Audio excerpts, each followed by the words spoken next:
cuidado de personas con alguna enfermedad terminal. También hablamos acá de suicidio asistido. Son muchos los temas realmente.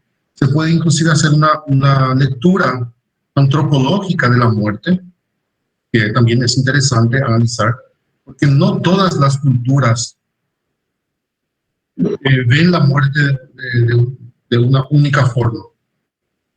Nuestra forma de ver la muerte y de encarar la muerte y el proceso de enfermedad-salud tiene mucho que ver con la visión occidental, con todos los valores cristianos, con los valores griegos y romanos. Tenemos mucha influencia de eso. Pero también es interesante ver cómo afrontan el proceso del dolor, de la muerte, las culturas como la islámica, la cultura el judaísmo, inclusive la cultura oriental. Entonces son procesos que cada cultura vive de una forma diferente, y entender esos procesos es también interesante para el médico. Pero hoy nuestra clase va a ser exclusivamente sobre la eutanasia. Este tema ustedes ya habían hecho el trabajo, creo que ya la gran mayoría ya envió, y es como un repaso. Nosotros vamos a desarrollar este tema porque es un tema que sale en el examen final, por eso es necesario que nosotros abordemos nuevamente.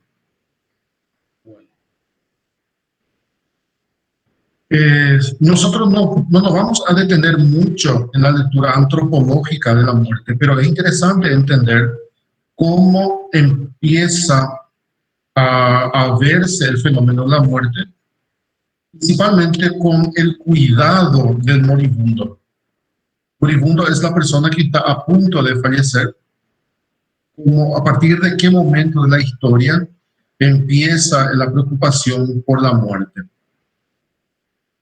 Bueno, de acuerdo a los datos antropológicos que nosotros tenemos, es en la época del Neandertal. Si nosotros nos ubicamos dentro de la antropología, de ese proceso de la evolución del ser humano, nosotros antes del Homo sapiens sapiens, que es nuestra especie, tuvimos otra especie anterior, que era el Homo neandertal, Homo sapiens neanderthalensis, se llama, también conocido como el hombre de Cro-Magnon, porque los restos de esa especie fue encontrado en Cro-Magnon, Alemania. Pero los datos que se tienen a partir de las excavaciones arqueológicas, se puede deducir que la ofrenda o el culto a los muertos o rituales a los muertos empieza a partir de la época de los neandertales. ¿Sí? Entonces es importante ese dato porque antes inclusive, por lo menos a través de los datos arqueológicos que se tienen, es que la mayoría de las personas que morían en las batallas, los enfermos eran dejados de lado, pero ya a partir del Homo sapiens neanderthalensis empiezan el cuidado de los enfermos. Bueno, y es interesante también asociar esa parte de la historia antropológica porque se conecta directamente con el surgimiento del arte.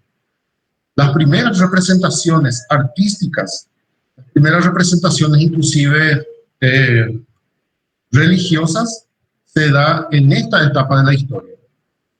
Então, a questão do cuidado do doente, da oferenda, rituais aos mortos, está muito ligado com o surgimento da religião. Tá?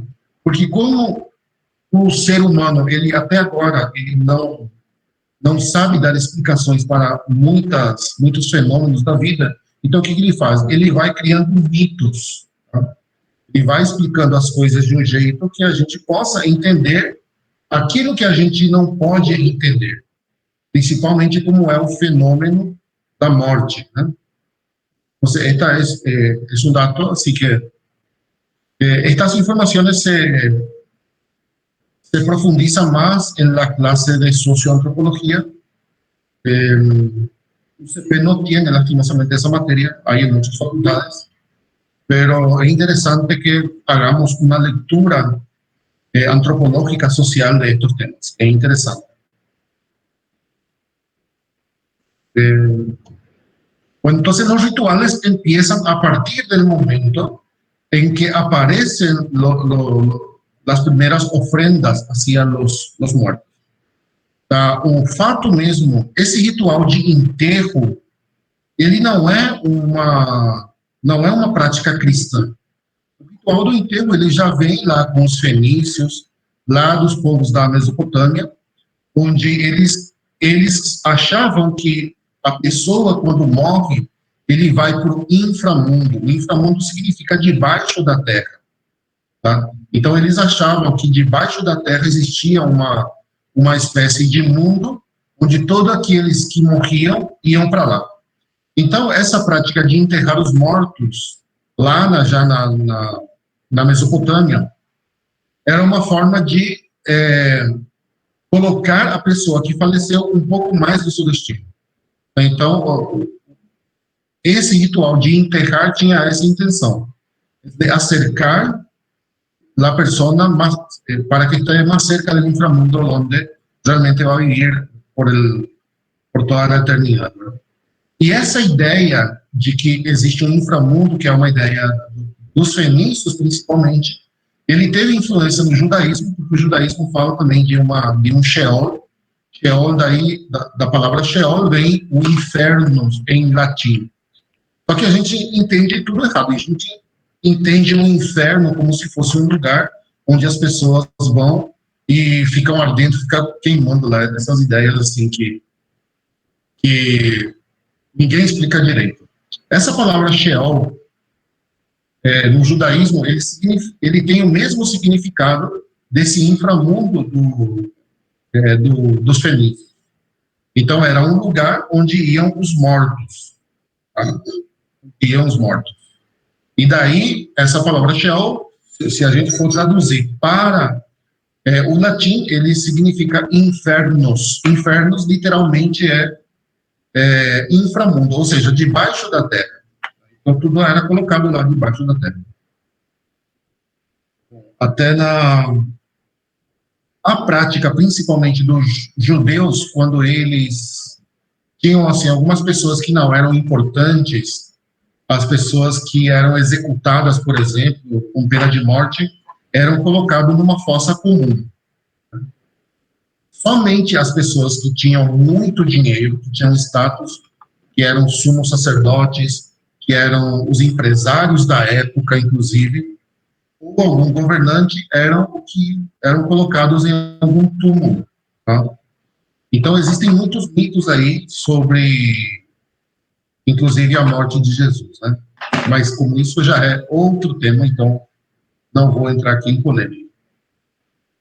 Bueno, entonces, estas ideas que yo voy dando, lastimosamente no podemos profundizar en otras religiones, como has visto.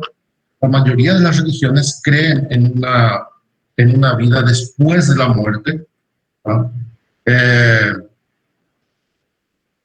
Essa questão da vida depois da morte seria interessante também a gente analisar do ponto de vista não somente teológico, porque a própria física quântica, hoje em dia, já dá algumas ideias, dá algumas dicas, alguma ajuda de como poderia ser essa vida depois da morte. Inclusive, pode ser, né? Porque com a morte termina o tempo e o espaço. Tempo e espaço são categorias humanas. Então, quando a pessoa realmente morre, para essa pessoa, o que termina é o tempo e o espaço. Então, ele passa a viver numa forma de vida onde não há tempo nem espaço. A gente fala eternidade com isso. Né? Pero eso vamos a dejar en otro momento y vamos a enfocarnos en lo que es la bioética y el final de la vida, específicamente la eutanasia.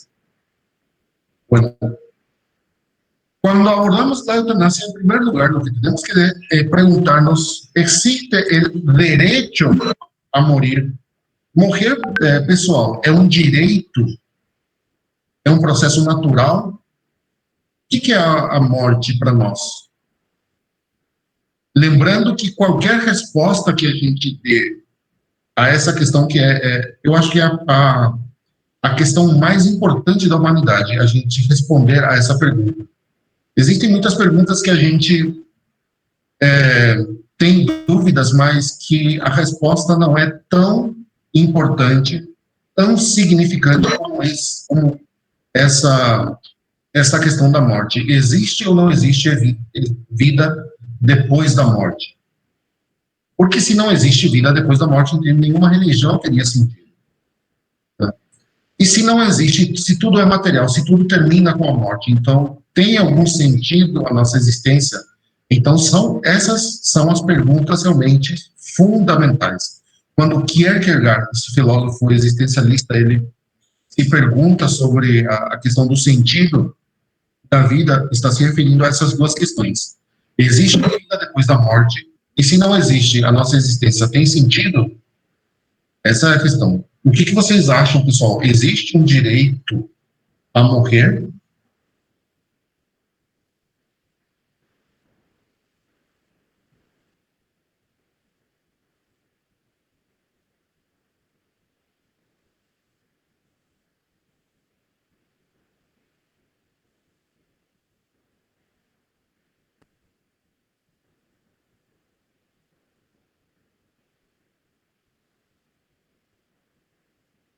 Como seria esse direito a morrer? O que é a palavra direito, pessoal? Esse direito a morrer seria como esses direitos humanos de primeira geração, e ninguém pode interferir.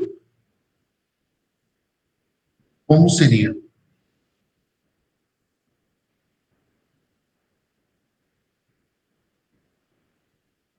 Morrer com dignidade.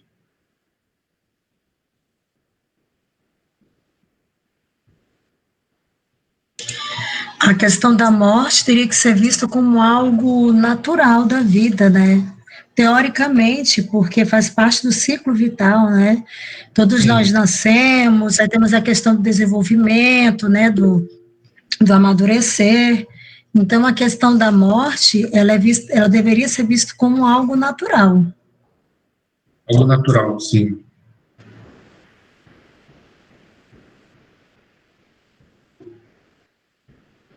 Interessante.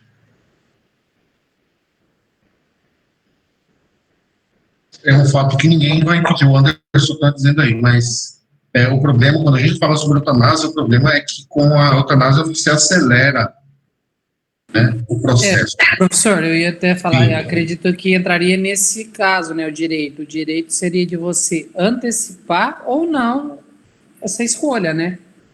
Porque o fato em si não tem como mudar, mas sim você antecipar ela, sim.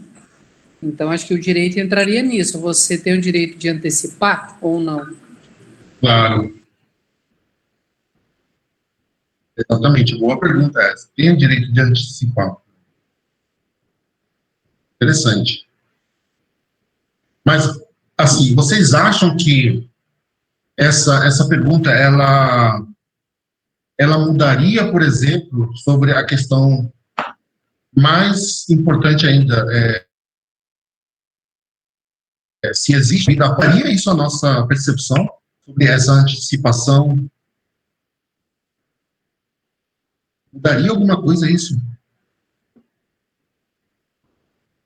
Vamos supor que todos nós chegamos na conclusão, descobrimos cientificamente que realmente tudo é matéria, que não existe vida após a morte, que tudo termina realmente com a morte.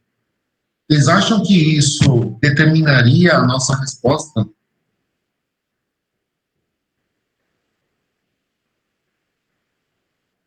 Essa que é a questão principal, né? Uma questão profunda, realmente que ninguém até agora conseguiu assim responder, né?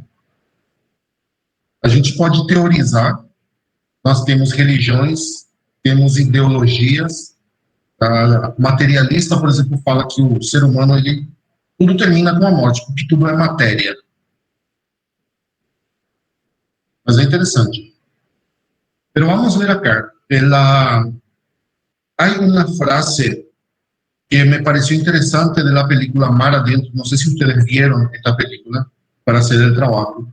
Mar Adentro es una película de Alejandro Amenábar, que es protagonizado por Javier Bardem, que protagoniza la vida de Ramón Sampedro, un señor que está más de 17 años, tetrapléjico en esa situación, y él pide para morir porque él cree que su vida no es digna.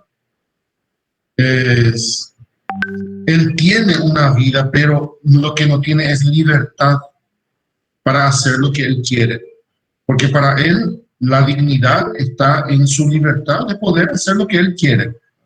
Porque ele, nesse filme, é interessante, mostra como ele depende totalmente dos outros. Depende do irmão, depende do sobrinho, da cunhada, 24 horas por dia. Então, realmente, ele não tem liberdade, né, nesse filme. Mas também, assim, ele não tem nenhuma doença, além de ser tetraplégico e só move a cabeça. Mas ele, nessa condição, ele pode viver muitos anos. E ele diz assim, numa frase, que uma vida que tira a sua liberdade não é vida. Mas existe outra frase também que é interessante, no mesmo filme. E um padre que também é tetraplégico, que tenta convencê-lo de não tomar essa decisão. Ele fala no filme que uma liberdade que tira a sua vida não é liberdade. Tá? Então, são duas visões totalmente diferentes, são duas visões que nenhuma delas é absoluta, mas nenhuma delas tampouco é relativa, né? Então, eu acho que essa questão da eutanásia depende muito, primeiramente, da cultura, da forma como a gente observa o mundo, e eu acho que tem que existir um convencimento profundo de exercício da autonomia para que você chegue a esse ponto. Claro que nesse filme aí, a realização não seria uma eutanásia, seria um suicídio assistido, né? Pedido de Ramón Sampedro. Eu não sei se vocês viram esse filme. Se vocês não viram, eu recomendo. É um filme excelente, além de que o idioma original é o galego. Não sei se vocês conhecem o galego. O galego é uma mistura do castelhano com o português, tá? A Galícia fica na fronteira da Espanha com Portugal, é uma região onde se fala misturado, parecido com a forma como se fala em Pedro Juan também. Esse filme é excelente, realmente, além da trilha sonora aí de Pavarotti, né? Nessun Dorma, não sei se vocês conhecem essa música, é extraordinária. Então, vamos ao conceito da eutanásia. Onde que começa esse conceito de boa morte? Porque eutanásia significa boa morte, né? Esse conceito a gente tem aí com o Francis Bacon, que é um filósofo escocês, e ele diz que a eutanásia é uma boa morte. Agora, esse conceito de eutanásia para Francis Bacon não é a forma como nós entendemos a eutanásia. Para nós, a eutanásia é o processo de acelerar a morte de um paciente, seja de forma ativa, quando você dá, por exemplo, algum fármaco para eliminar a vida da pessoa, ou pode ser de uma forma passiva, deixando de dar alguma atenção, deixando de dar fármacos, você deixa morrer a pessoa. Então, a eutanásia, você acelera a morte de uma forma ativa ou passiva, dependendo do caso. Para Francis Bacon, a eutanásia não é assim. A eutanásia é uma boa morte, é aquela morte desejada por todos. É aquela morte ideal, onde todos morrem de uma forma tranquila, sem dor. É como se fosse você vai dormir, você fecha os olhos e morre. A eutanásia, a boa morte. Tá? E o que Francis Bacon diz é que a nossa vida deveria ser uma preparação para a eutanásia. Tá? Uma vez eu falei isso, acho que foi num colégio paroquial, quando eu ensinava. E aí, as freiras começaram a falar qualquer coisa, né? e não deixaram eu explicar. Na verdade, Francis Bacon falava que a nossa vida tem que ser uma preparação para a eutanásia. Mas eutanásia não no sentido de acelerar a morte, é você ter uma vida boa para chegar até lá no final e morrer bem, né? Então tem pessoas que não querem ouvir, não querem escutar o argumento todo e já começa a ter uma conduta assim de defensiva. Bueno, até aqui ficou claro, pessoal, né? Conceito de eutanásia. Francis Bacon. É diferente da forma como nós entendemos a eutanásia. Bien, el concepto de eutanasia para la Organización Mundial de la Salud es una acción del médico. Olha só que interessante é o conceito da OMS. A ação do médico que provoca deliberadamente a morte do paciente. Não é a ação de qualquer pessoa, é a ação do médico. Para nós, na bioética, a discussão mais importante a nível ético está nesse ponto aí. Quem vai realizar a eutanásia é o médico. Mas, na verdade, não deveria ser o médico, porque o papel do médico não é matar. O papel do médico é curar, aliviar a dor. Né? Está lá na Código de Londres, está na Declaração de Genebra, o juramento hipocrático, ele jura curar, né? Aliviar a dor, mas não matar.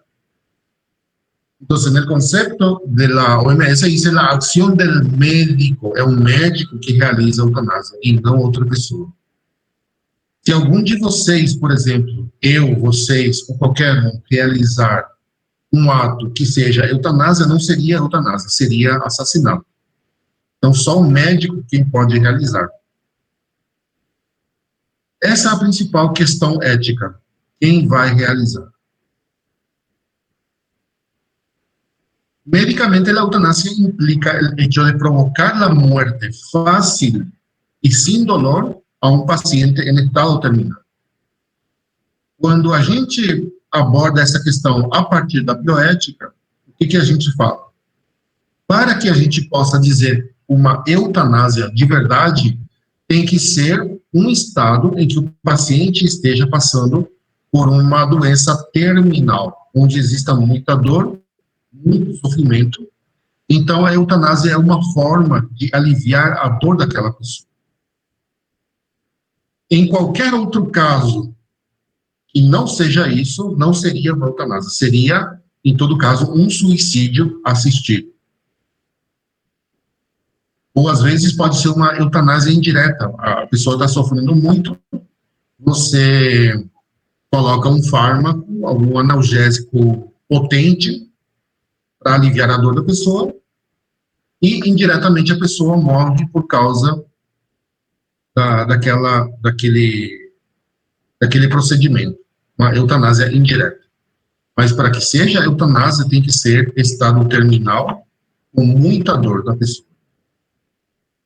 Isso, pelo menos, é o que, a partir da bioética, fica muito claro. A gente vai ver aqui que existem vários tipos de eutanásia. A gente pode classificar a eutanásia como a gente bem entender, né? Só que, para que seja eutanásia, tem que ter essas duas condições. Bueno, yo traje este video. Este video es un poco fuerte, mas eu acho importante a gente observar também, conhecer quais são os casos reais que existem, de pessoas que fizeram a eutanásia, que realizaram a eutanásia. Esse caso é da Espanha.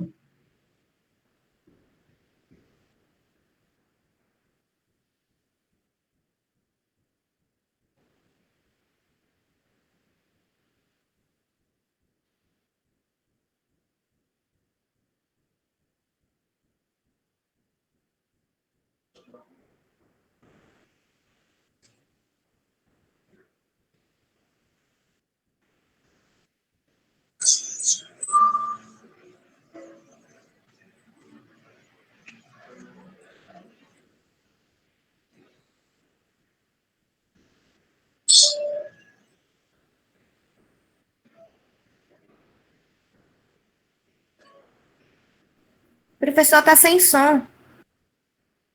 Tá sem som? Sim, não se escuta nada. Espera aí. Não sei o que que eu... É que tá chovendo muito aqui também. Deixa eu ver aqui.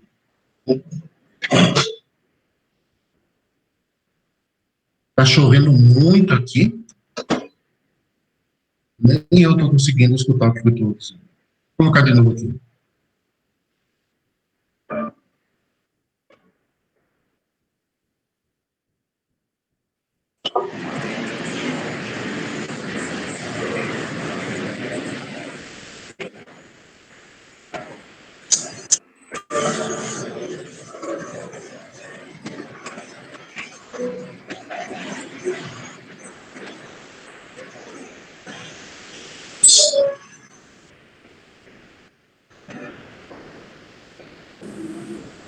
Continua sem som ainda para mim aqui, professor.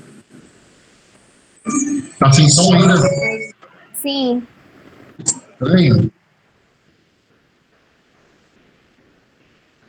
O tempo que aqui tá normal para mim. Faz um ruído, mas não sai o som. Que coisa. Deixa eu ver um pouquinho, só um instantinho aqui.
Agora tá saindo som?